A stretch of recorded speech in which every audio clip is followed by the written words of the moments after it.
विज्ञान और हम में सभी बाल वैज्ञानिकों का हार्दिक स्वागत है। आज इस क्लास में हम राष्ट्रीय बाल विज्ञान कांग्रेस 2020-2021 के मुख्य विषय सतत जीवन हेतु विज्ञान और उप विषय के बारे में जानकारी प्राप्त करेंगे। 29वीं राष्ट्रीय बाल विज्ञान कांग्रेस का मुख्य विषय इस बार क्या है? सतत जीवन हेतु विज्ञान। सतत जीवन का अर्थ होता है उपलब्ध स्रोत आधार का रिक्तीकरण किए बगैर और कुछ हद तक नवीकरणीय स्रोतों को उत्पन्न कर हम वर्तमान स्रोत आधार का संरक्षण कर जीवन व्यतीत कर सके।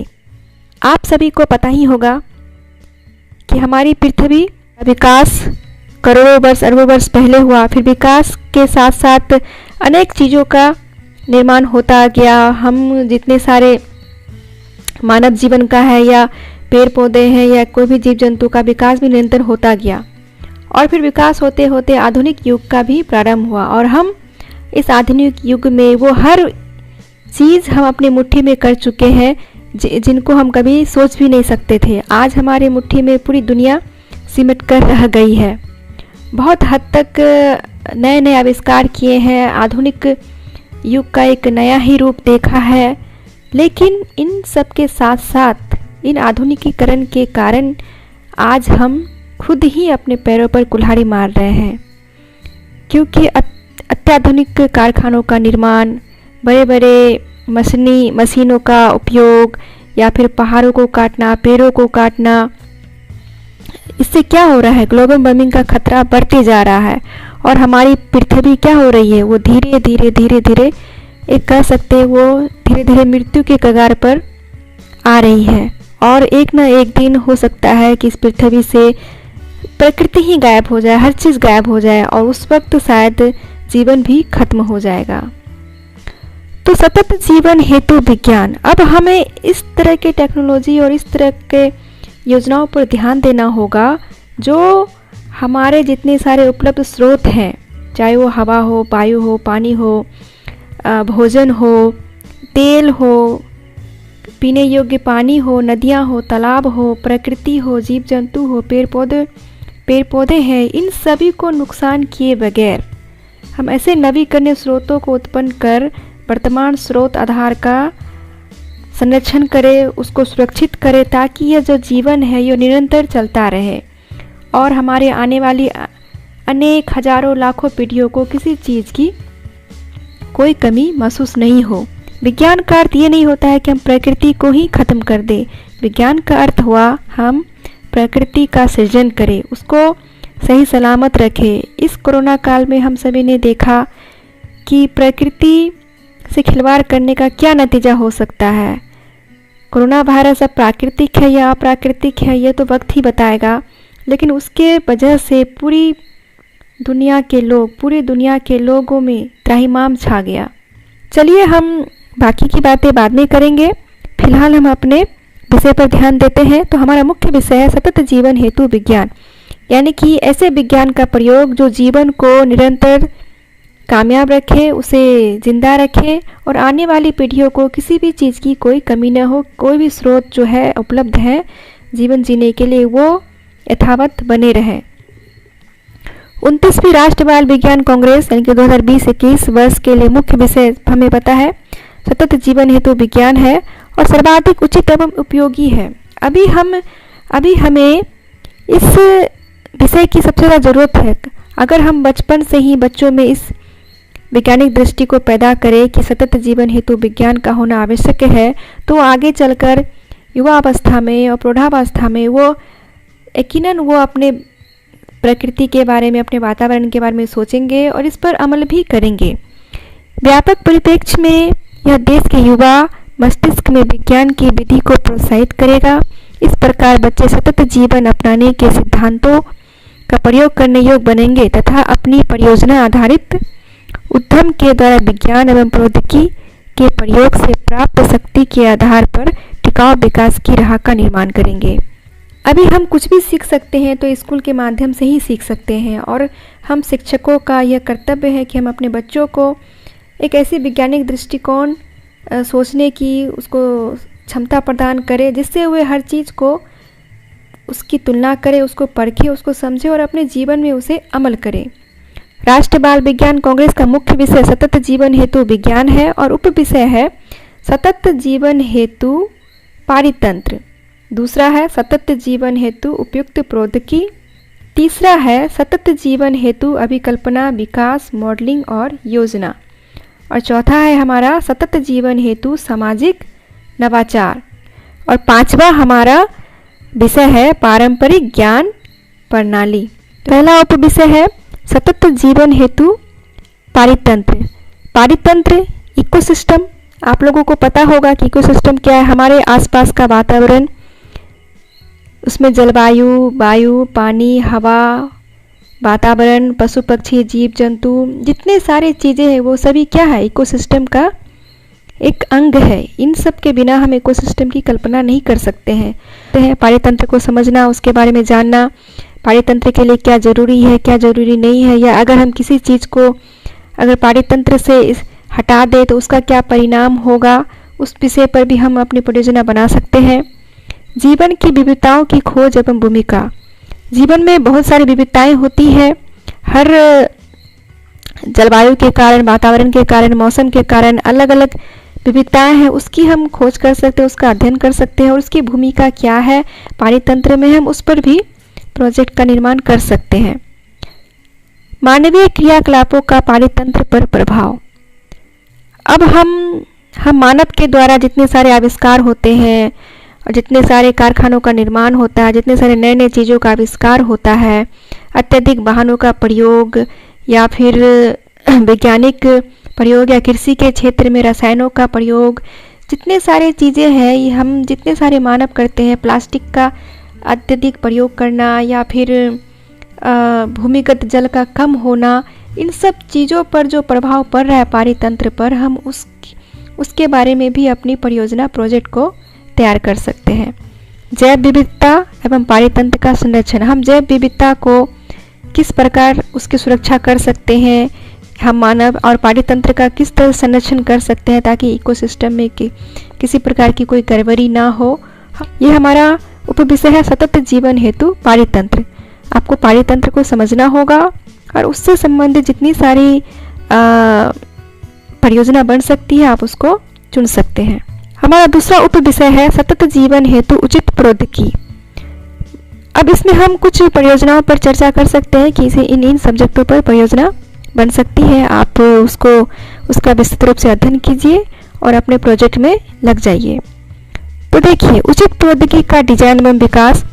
किसी भी क्षेत्र में जितने सारे अच्छे टेक्नोलॉजी होते हैं उसका कम लागत पर हम उसको अपने दैनिक जीवन में किस प्रकार उसको उपयोग करें या उसको किस तरह से अच्छे रूप से विकसित करें, उस पर भी आप परियोजना बना सकते हैं। प्राकृतिक स्रोतों का प्रबंधन, मतलब जितने सारे नदी है, तालाब है, समुद्र है या प्रकृति से हमें जितनी सारी चीज़ें मिली है उनको हम किस तरह से उचित रूप से प्रबंधन करें कि उनका ह्रास नहीं हो, बिना उसको हानि पहुंचाए हम उसको निरंतर अपने जीवन में प्रयोग करते रहें और उसमें किसी प्रकार की कोई हानि नहीं हो। उत्तरदायी उपभोग।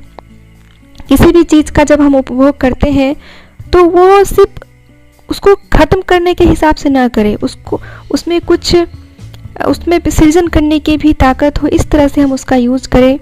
संधारणीय आवास विकसित करना, यानी कि हम ऐसे आवास को डिजाइन करें जो हमेशा के लिए हमारे लिए अनुकूल हो। मानव वन्य प्राणी संघर्ष का प्रबंधन। वनों का अत्यधिक काटा जा रहा है या वनों में कभी कभी आप सुने होंगे कि कहीं आग लग जाती है जिससे बहुत सारे जंगली जानवर भी मर जाते हैं, उनको हानि होती है। तो मानव और वन्य जीवन में किस प्रकार एक बैलेंस बना रहे ताकि दोनों का जीवन चलता रहे, हम इस पर भी अपनी परियोजना को बना सकते हैं। नवीकरणीय ऊर्जा का उपयोग करना। ऊर्जा के कितने स्रोत हैं और हम उसको नवीकरणीय रूप से किस प्रकार फिर से उसका यूज कर सकते हैं, उस पर हम अपनी परियोजना बना सकते हैं। हम लोग जानते हैं कि सौर ऊर्जा द्वारा खाना पकाने की प्रणाली का बेहतर विकास किया जा सकता है। जानते ही होंगे आप लोग कि खाना सौर ऊर्जा के द्वारा भी पकाया जाता है।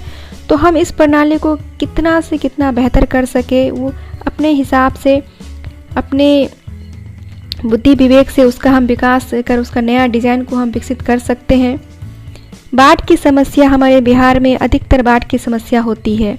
ये समस्या क्यों आती है, इसको कैसे रोका जाएगा, या फिर उसको किस तरह से हम ऐसे टेक्नोलॉजी का उपयोग करें कि बाढ़ में भी हम सुरक्षित बच सके, इस पर भी आप परियोजना तैयार कर सकते हैं।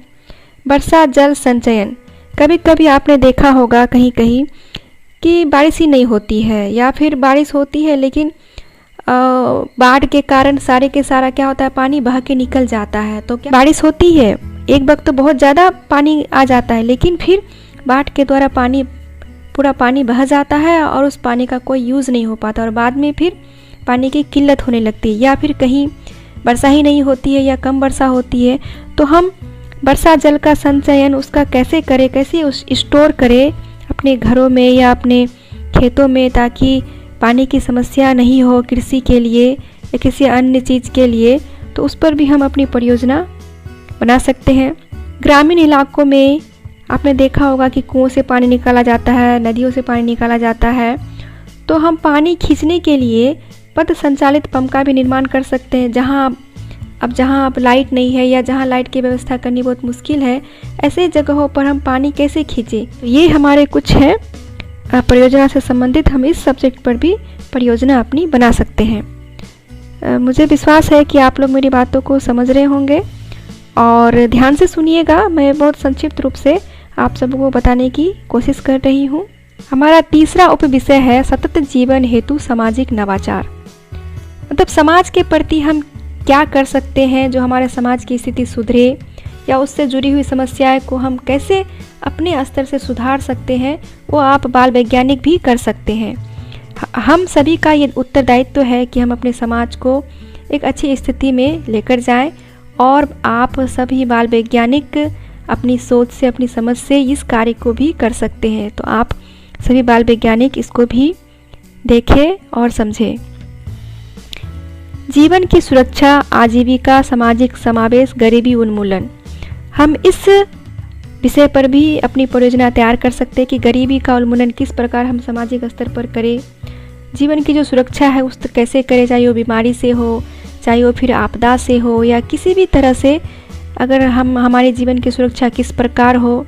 समाज का जो एक समावेश होता है उसको हम किस तरह से लेकर चले। उन जलवायु परिवर्तन अनुकूलन, आपदा के खतरे को कम करने हेतु सामाजिक नवाचार, जैसे कि जलवायु परिवर्तन के बाद जो उस अनुकूलन नहीं हो पाता है, या उस पे हम किस तरह से अनुकूलित हो जाएं कि हमारा जीवन, हमारा समाज सुरक्षित रहे।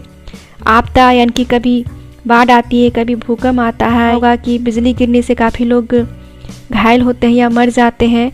तो हम इस तरह से अपने समाज के लोगों को, समाज को कैसे इन आपदाओं से बचाएं, उस पर भी आप अपनी परियोजना बना सकते हैं। उस पर भी सोचिए।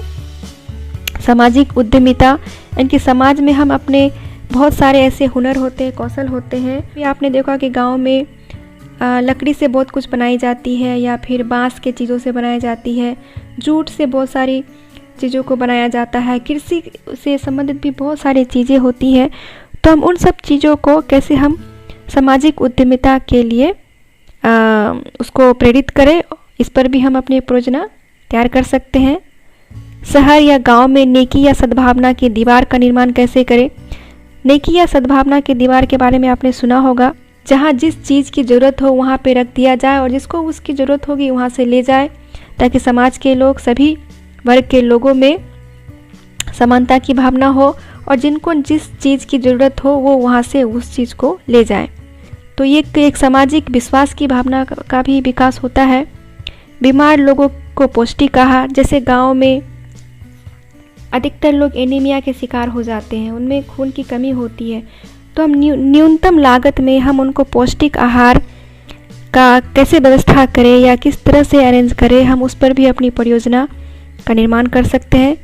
पारंपरिक जल संचयन का पुनर्जीवन, जैसे कि गांव में या शहरों में भी बावड़ी होती है, कुएं होते हैं, नहरें होती है, कुछ तालाब होते हैं। तो हम उन जो हमारे पूर्वज या पुराने ज़माने के लोग करते थे और अभी वो जो निर्जीव पड़े हुए हैं, बेकार पड़े हुए हैं, हम उनका पुनर्जीवन किस प्रकार करें ताकि वो फिर से यूज़ करने लायक हो जाए। किसी भी चीज़ का, जैसे हमारे घरों में बहुत सारे बेकार पदार्थ होते हैं, डिब्बे होते हैं, प्लास्टिकें होती हैं, बेकार पुराने कपड़े होते हैं, तो हम उनका किस तरह से रिसाइकल करें या किस तरह से रीयूज़ करें, हम उस पर भी एक अपनी परियोजना बना सकते हैं।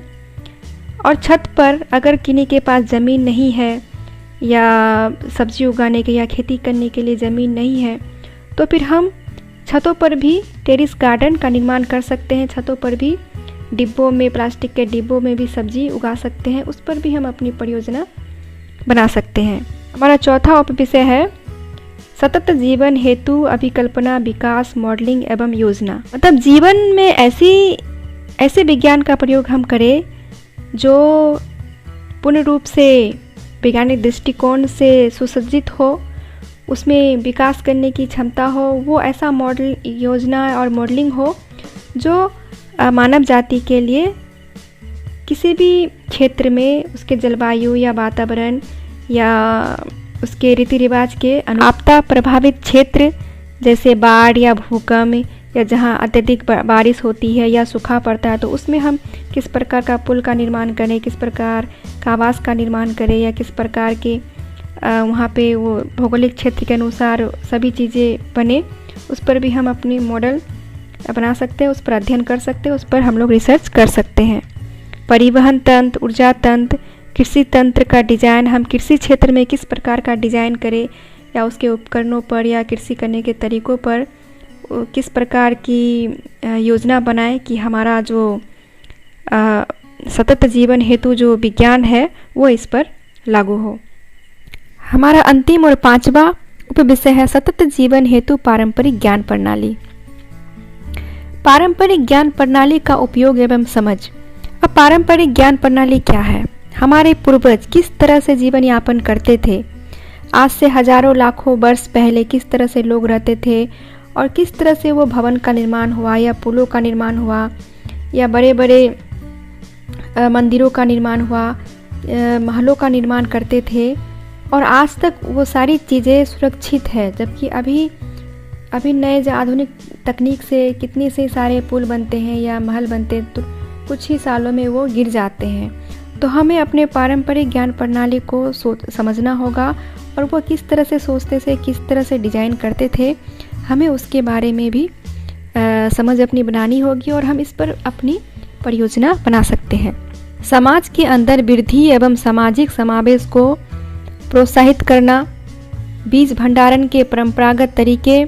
हम गांव देहात में जाएंगे तो वहाँ कोठी का निर्माण होता था जो मिट्टी की बनी होती थी और सालों भर जो बीज होते थे उसी में रखा जाता था और उस कोठी में, मिट्टी के उस कोठी में कभी भी बीज खराब नहीं होते थे।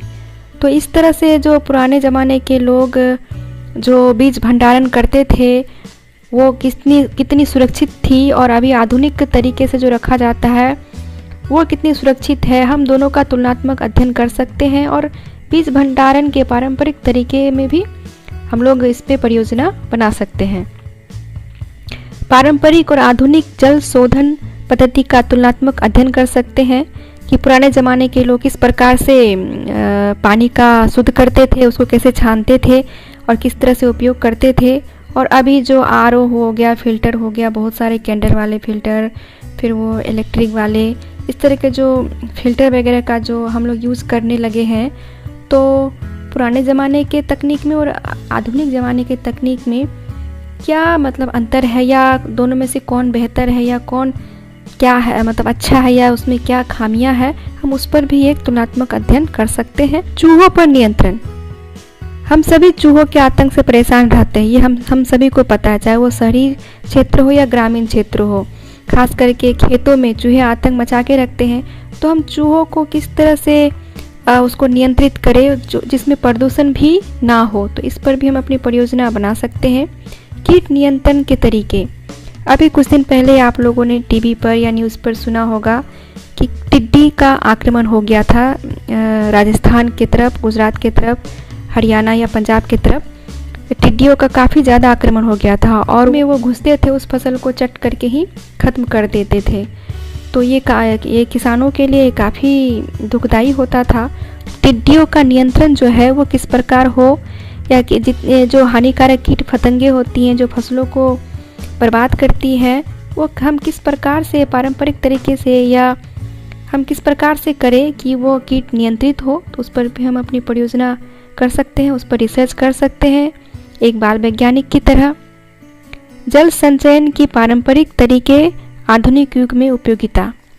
जल जो है, पहले के ज़माने के लोग किस तरह से जल का संचयन करते थे और आधुनिक युग में हम उस तरह से जल का संचयन कर उसकी क्या उपयोगिता हम लोग कर सकते हैं, उसका क्या उसका लाभ होगा, हम उस पर भी अपनी एक परियोजना बना सकते हैं। कृषि की पारंपरिक फसलों की प्रजातियां एवं जलवायु परिवर्तन को सहने वाली फसलें। आपने कभी कभी देखा होगा कि कभी काफ़ी ज़्यादा बारिश हो जाती है, काफ़ी ज़्यादा सूखा पड़ जाता है, तो हम ऐसे फसलों की प्रजातियों का देखें कि किस तरह से ये फसलें सभी परिस्थिति में भी जीवित रहें और उसमें फसल अच्छी तरह से हो। तो हम इस पारंपरिक फसल के प्रजातियों पर भी हम अपना रिसर्च कर सकते हैं। मछुआरों का पारंपरिक ज्ञान।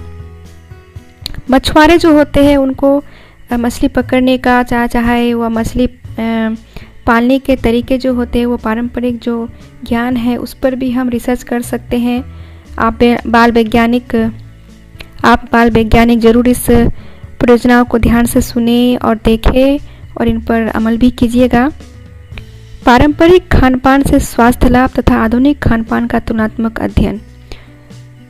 पहले के ज़माने में जो खानपान होता था और अभी के ज़माने में जो खानपान है उसका हम तुलनात्मक अध्ययन कर सकते हैं, या पहले के ज़माने के लोग कौन सा पेय पदार्थ यूज़ करते थे और आजकल के जो पेय पदार्थ बाज़ारों या मार्केटों में डिब्बा बंद पदार्थ मिलते हैं, इसका भी हम लोग तुलनात्मक अध्ययन कर सकते हैं और इस पर रिसर्च कर सकते हैं और हम अपनी इस पर भी एक परियोजना रिपोर्ट बना सकते हैं। तो मेरे प्रिय बाल वैज्ञानिकों, आज क्लास में जाना कि इस बार का मुख्य विषय है सतत जीवन हेतु विज्ञान, यानी कि साइंस फॉर सस्टेनेबल लिविंग, और उप विषय 5 विषय है। और पहला विषय कौन है? सतत जीवन हेतु पारितंत्र, सतत जीवन हेतु उपयुक्त प्रौद्योगिकी, सतत जीवन हेतु अभिकल्पना विकास मॉडलिंग एवं योजना, सतत जीवन हेतु सामाजिक नवाचार और सतत जीवन हेतु पारंपरिक ज्ञान प्रणाली। ये हमारे इतने सारे उप विषय है। आप इन सभी में से किसी में भी अपनी परियोजना को बना सकते हैं और सभी बाल वैज्ञानिकों से मेरी यही उम्मीद है कि आप अपने अंदर की क्षमता को पहचानें, अपने हुनर को पहचानें और आपके अंदर जो एक वैज्ञानिक छुपा बैठा है उसे बाहर निकालें और विज्ञान के सफ़र में आप लोग जाने के लिए तैयार हो जाएं। मेरी आप सबों को बहुत बहुत शुभकामनाएं हैं और अगली वीडियो में हम जानेंगे प्रोजेक्ट फाइल क्या होती है, कैसे बनाएं, लॉग बुक, चार्ट पेपर का निर्माण किस प्रकार करें, इसके बारे में हम फिर से विस्तृत रूप से चर्चा करेंगे। तो आज के लिए बस इतना ही। सभी बाल वैज्ञानिकों को बहुत बहुत शुभकामनाएं। धन्यवाद।